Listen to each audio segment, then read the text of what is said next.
What's going on, people? We are Tottenham TV here, and welcome back to another OneFootball update. And just to remind you that OneFootball is the greatest app on the App Store right now. Scroll down, click that link, download it for all your football fixes, transfer rumours, just any sort of club news to any club in the world, literally. And then you got all the match stats and match day action. So it literally is the best football app on the App Store. So link in the description.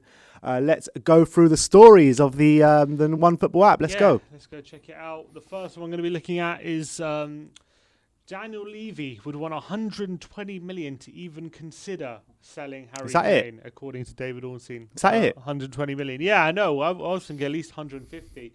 But David Ornstein saying at least 120 million. But even that, people would be unlikely to pay. It says Ornstein has claimed that Kane, who is a talisman figure at the club, has said publicly that he wants to win trophies.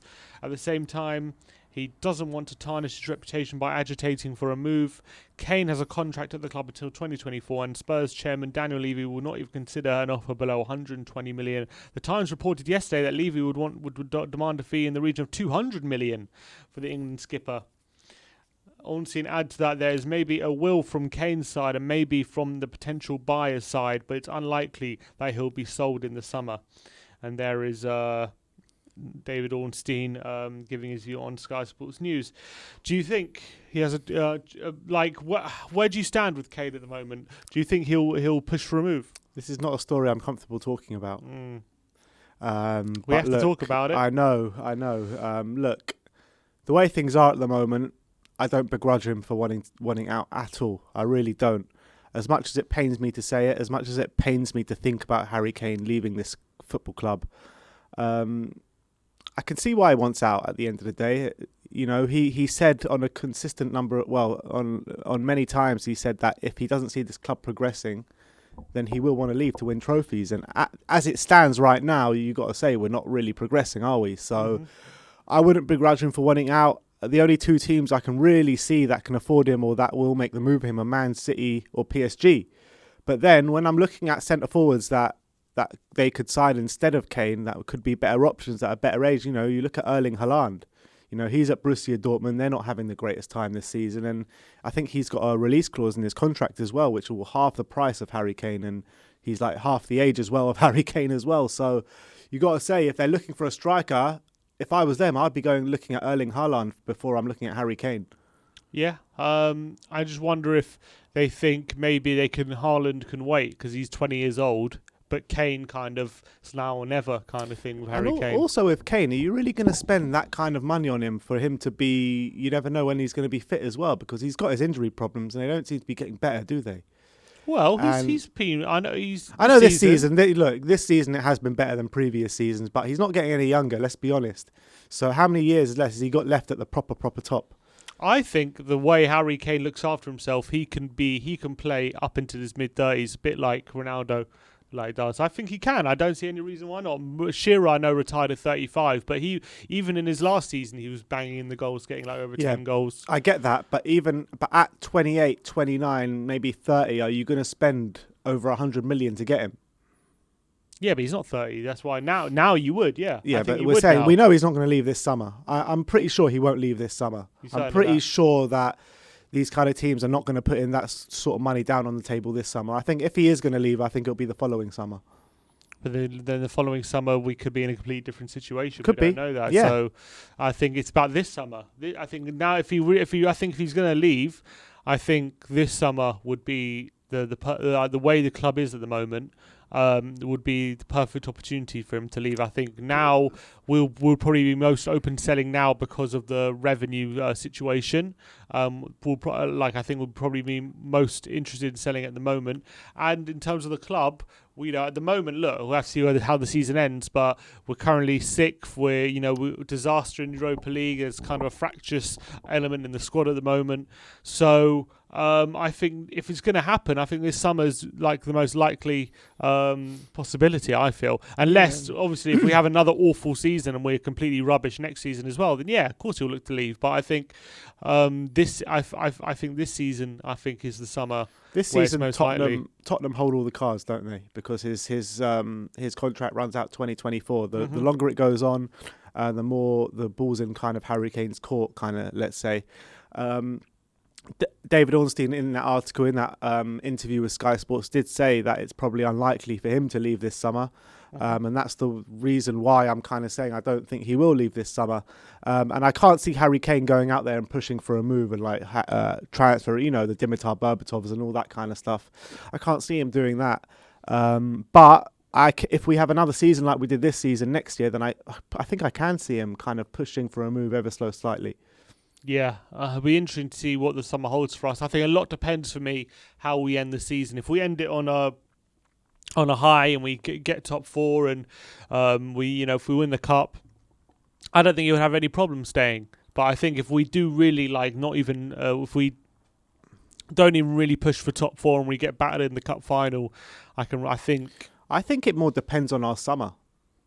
I think it depends on who we bring in the summer, who we get out in the summer. Because Harry Kane is going to be there looking at the squad, knowing the issues in the squad, knowing, what Lloris was talking about in the squad not being together and groups in the camp. So I think it mainly relies on what we do this summer in terms of if Harry Kane is going to stay or not, because he'll know the direction that we need to push in, and he'll know that if we've had a good summer or not in terms of what we need within the club. What about the manager? I think Harry Kane's behind Jose. I think Harry Kane and Jose are both winners. They're both singing from the same hymn sheet. We all saw that in the documentary, what he said to Harry Kane when he came in his office. And I think that you see that putting on the pitch as well. You're seeing Harry Kane literally blowing up. He's having the best season he's ever had in his career, in my opinion. Yeah, but do you think the future of Kane is tied to what we do with Mourinho? If we do sack Mourinho in the summer, do you not think Kane might turn around and say, we've literally just had one of the best managers of all time come to his club to try and help us win things, and we've binned him off after 15 months? Like, this club ain't serious. Like, should we? Like, I don't want to be here. Yeah, I mean, you could look at it like that. You could also look at it saying maybe if things are not working, you need to change things to try and fix things and try and make things better, to bring in maybe a younger, progressive manager with his own ideas to kind of revamp this squad, get out like we did with Pochettino at the first, get those 13 players out, bring in new fresh people in. So, I mean, there's two ways you can look at it. Depends. Is he going to want to stay for another project, another start from ground zero again? Probably not. But even with Mourinho, it's still pretty much ground zero because we still need to do this rebuild with Jose. I don't think it's ground zero, though. I don't think it's ground zero if we stick with Jose, because I think that if we stick with Jose, I think we're not going to get rid of like 10 or 12 players in the summer. I don't think we need to get rid of 12. I think it's like 5 or 6. Yeah. And then replace them with... We don't even have to replace them with 5 or 6. Just replace them with 2 or like 1 or 2 or 3. That stands with the new manager players as well. Yeah, but a new manager, if we do get rid of Jose, I don't know, because I think Jose's already far down the line with a lot of this squad. Whether just getting rid of him will instill the belief that we're going somewhere. I think it's more. I think if we back the manager and if we publicly back the manager and tell the big squad players, look, we're trusting Mourinho. We know what he's done in the past. We know what he can achieve, and we could be onto great things if we just stick with him. Then I think that would probably give the likes of Kane more belief than saying, look, we're gonna sack him and bring someone else in, and we're gonna try and start again.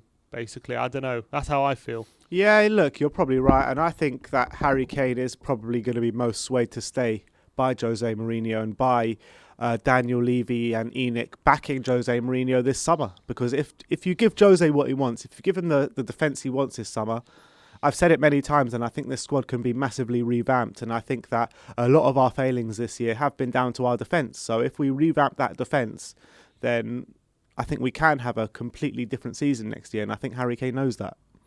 All right. Well, let us know in the comments below what you think of this Harry Kane news, what Ornstein is saying. Do you think he's right?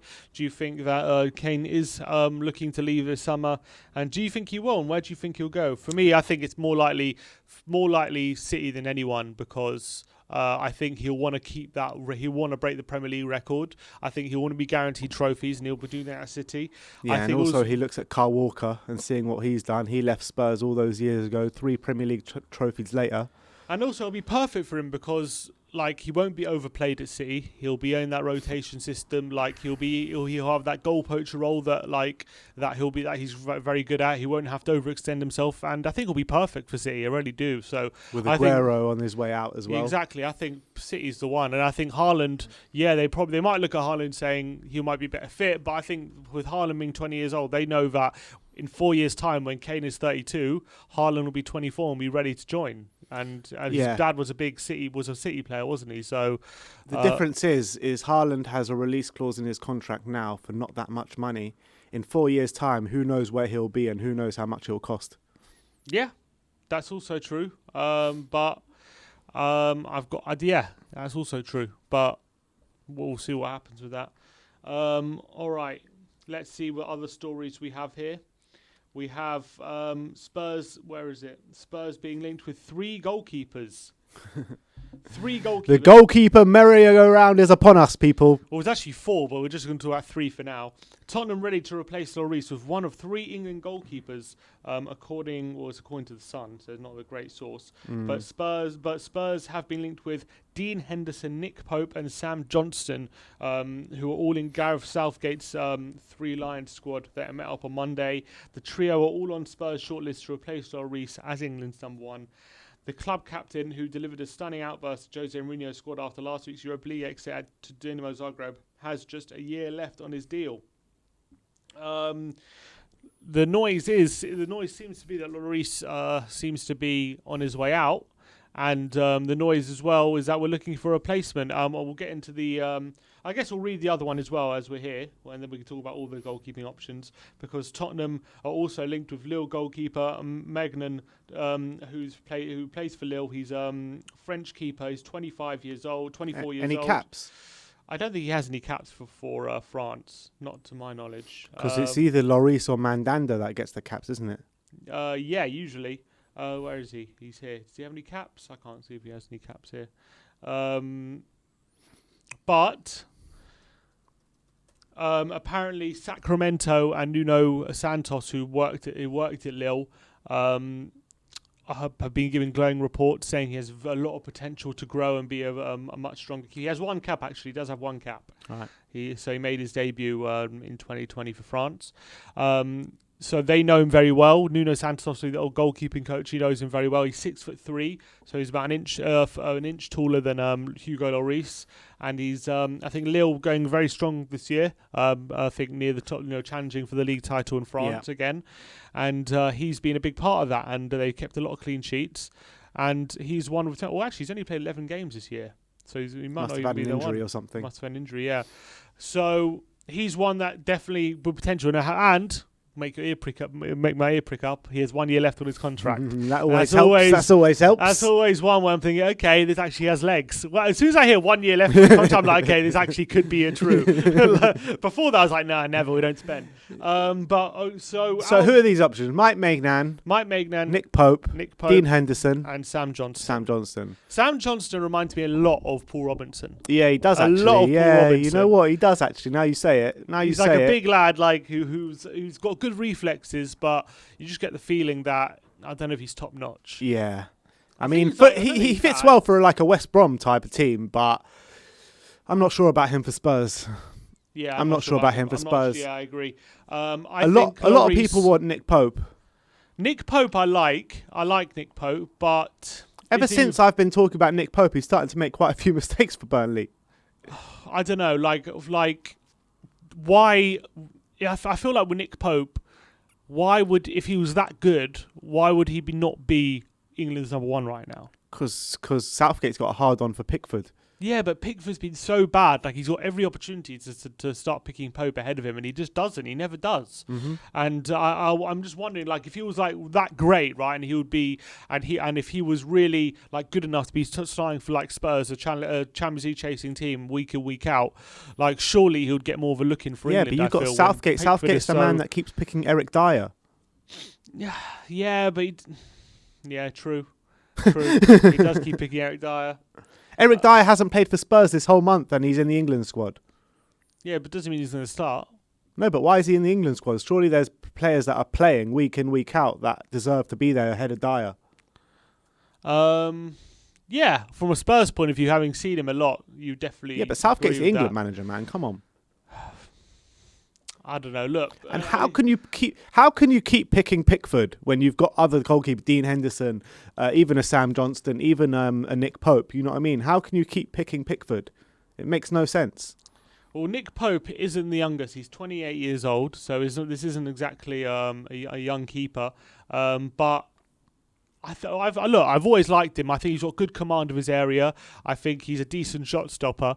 Is he the keeper that, like, first of all, Burnley, because they're in the Premier League, they're not in a position where they have to sell. So they don't have to accept a lower fee from us.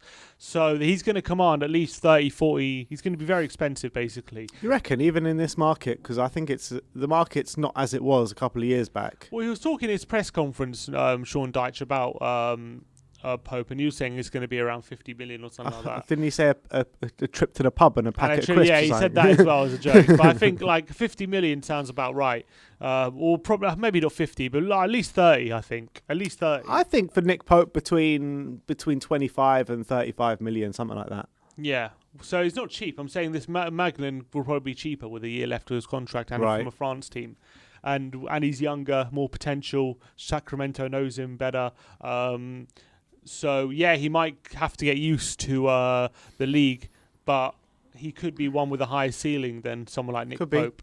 In terms of Dean Henderson, I like him. I think he's a good keeper, and I do think he has the potential to be a number one at Spurs. I think he's got that ceiling. But with De Gea, his future up in the air, like, I don't see Man United selling him to a rival right now. He'll cost more than Nick Pope. I don't see Man United He'll selling him cost to a more than rival. Nick He's Pope, younger though. than Nick Pope as well. Yeah, but he'll cost more is what I'm saying. That's also true. So if we're not going to spend the money on Nick Pope, we're not going to spend the money on Dean Henderson.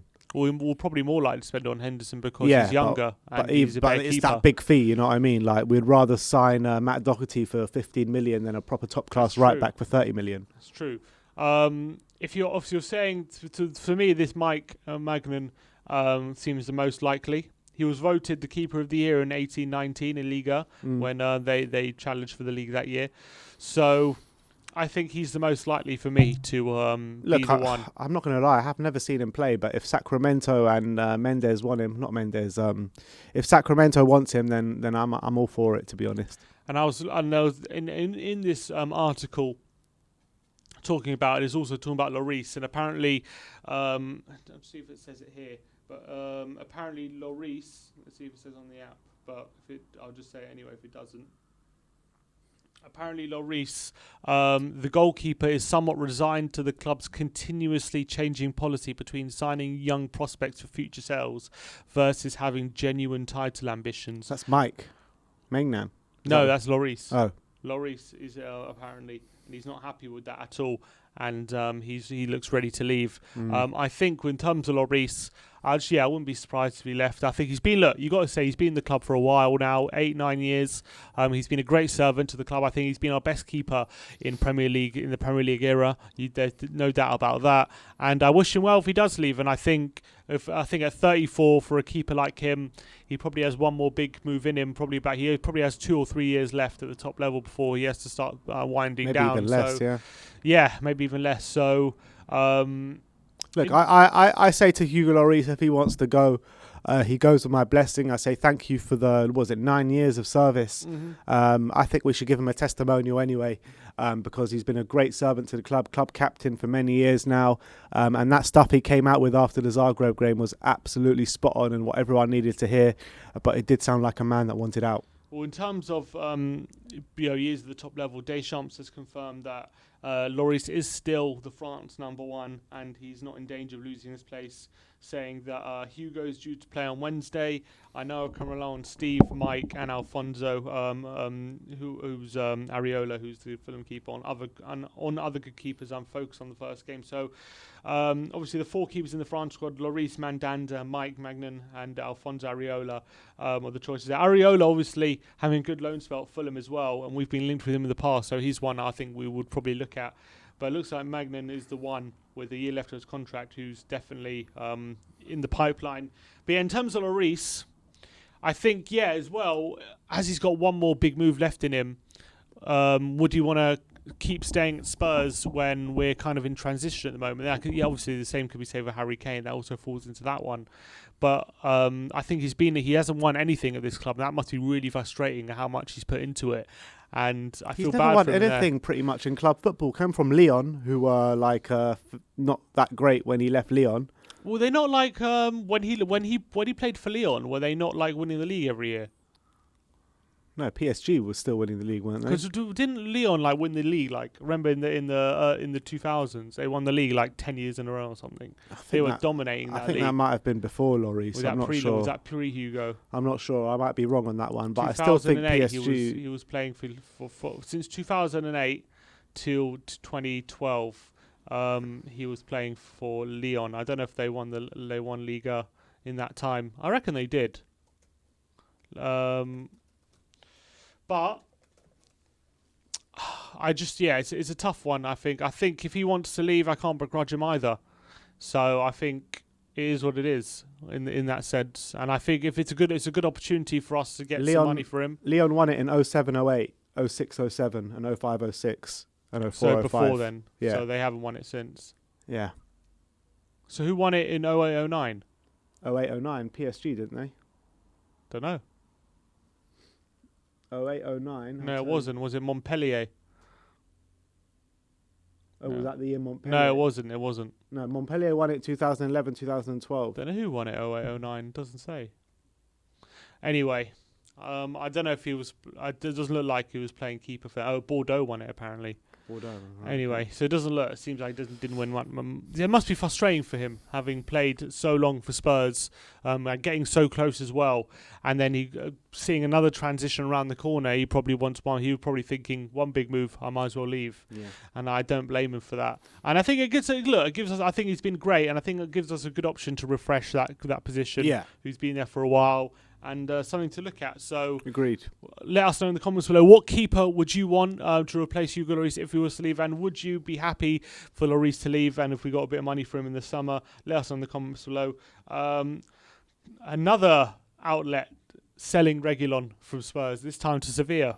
According to El Gol Digital via Team Talk, Tottenham left-back Reguilon wants to leave the North London club this summer with a return to Sevilla in mind.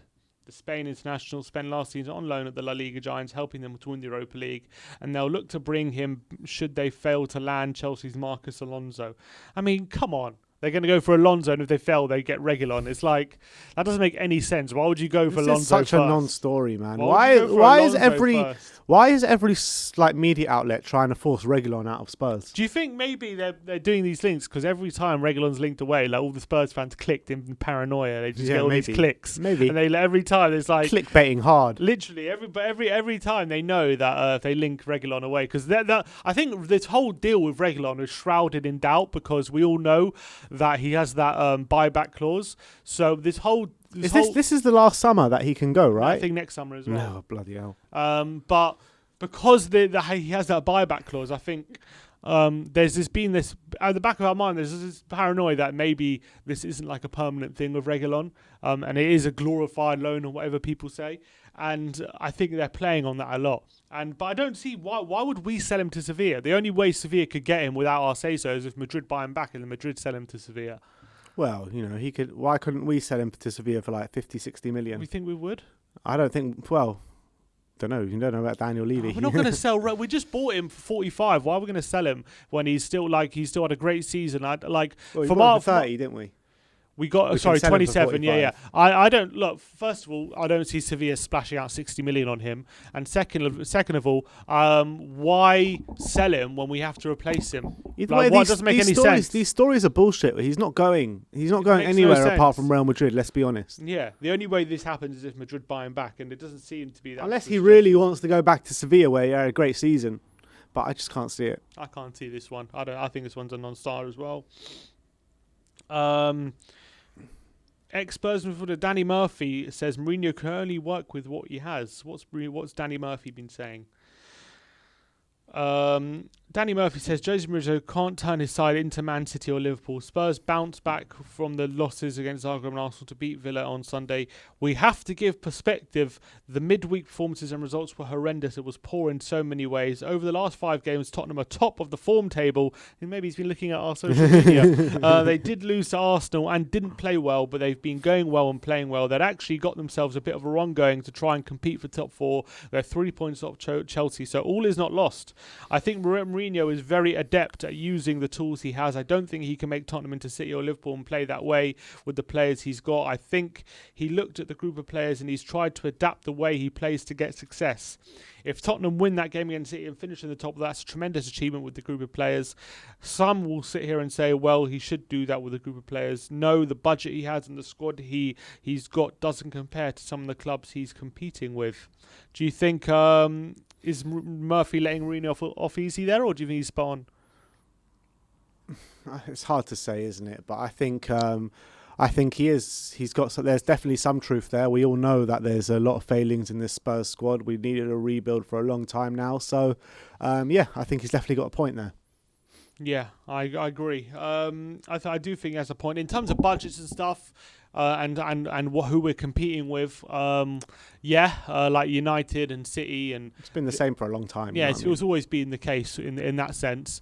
I do think we are better than 6th place, and I do think teams like West Ham and Leicester, I do think we have a better squad than them. But you got to say when you think about Leicester, our squad or our first 11 might be better than them, but when you look at their defence and stuff and their solid base, I think it is stronger than ours. You have to say that. So it's just about where you look at the squad. I think obviously Kane and Son, they all get in that, and Ndombele, they get in the team. But if you look at how amount of players Leicester gets in our team, I think Pereira, Fofana, probably Söyüncü gets in our team. Indeed, walks in our team. So they have a lot of players who Maddison, a lot of players would probably get in our team that they have. Yeah. No, definitely. You got to say that if we can sort of revamp this defence in the summer, then I think we will be a top 4 side. But at the moment, I think probably top 5 or top 6. And people forget, if we do get top 4, I know it's a long shot at the moment, if we do get top 4 and win a cup, that's our best season in the Premier League era, let alone under ENIC or whatever. In the Premier League era, that's our best season. Yeah. And it's funny how it's still possible considering the amount of I know. tribulations. It's just been a crazy season all round. It's been crazy for a lot of teams, I think. So, look, let's hope we can have a strong end to the season. I think you would have to say Mourinho's done a good job if he does 100%. Either of them. Ollie Skip is convinced he can see a clear pathway from the England under-21 side to Gareth Southgate's senior side. He said there's a clear pathway from the 21s into the first team. I feel like if I continue to put in the performances, there is always the possibility, but I need to finish the season strongly and then look forward after this tournament is finished. It's not a topic for this season at the moment, but hopefully in a few months' time we can be talking about it. Imagine Skip somehow got to the Euros with his performances. I don't know about that, but I love Skippy. I love that. He's got such a mature head on his shoulders, you know what I mean? And he's so young, and he acts and plays like he's so much older. I can't wait for him to come back to Tottenham next season. I think he's going to be head and shoulders above a player like Winksy.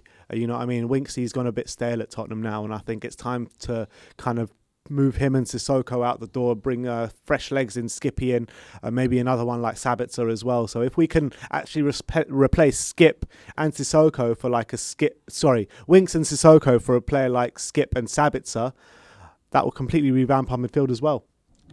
And Skip also, with that homegrown point about him, he'll just be willing to pour his blood, sweat and tears. Of course, he's a club. Tottenham lad. Get that feeler. He's a Tottenham lad with him. So I think the way he's conducted himself on this loan move will do him the world of good, and I'm really excited to see him come back in the team next year. Yeah, it's all about making the next step up, because we've seen it with Winks before. We've seen that with Winks, that he was also willing to put his blood, sweat and tears onto the badge and on the pitch for Tottenham Hotspur, but then it all went a bit stale for him. So it's all about continuing that progression all the time, never stop progressing, and with his mature head on his shoulders, and I back him to do that. Yeah, and I think as well, if you look at the England team in that central midfield, like they've got Rice, they've got Calvin Phillips, they've got Henderson, but there's definitely a place for him there. If you're playing for a club like Tottenham week in week out in central midfield, there's definitely a place for you in the England team when you're I'm not saying they're rubbish players, they're all good players, but then none of them are you think like, oh, they're undroppable. None of them are undroppable. So. Calvin Phillips did the skip role 2 years ago, or was it last season in the Championship? Well, he got his first England cap in this summer, I believe, when when Leeds hadn't played a Premier League game. He was playing that central midfield role for Leeds in the Championship, absolutely smashing out the Championship. Probably Leeds' best player that year. When Skip is doing exactly the same for Norwich, who are obviously top of the Championship, and he's their best player this year. Yeah, agreed. All right. Well, that is pretty much that. In terms of the OneFootball update, let us know in the comment section below what your thoughts on Harry Kane potentially leaving, what your thoughts on a new goalkeeper replacement, will Lloris leave in the summer, and who will we replace Lloris with, and also Ollie Skip, will he be playing for England next year, will he be playing for Spurs next year? Let us know your thoughts in for the World Cup, Ollie Skip below. Like, subscribe and comment, and as always, come on you Spurs.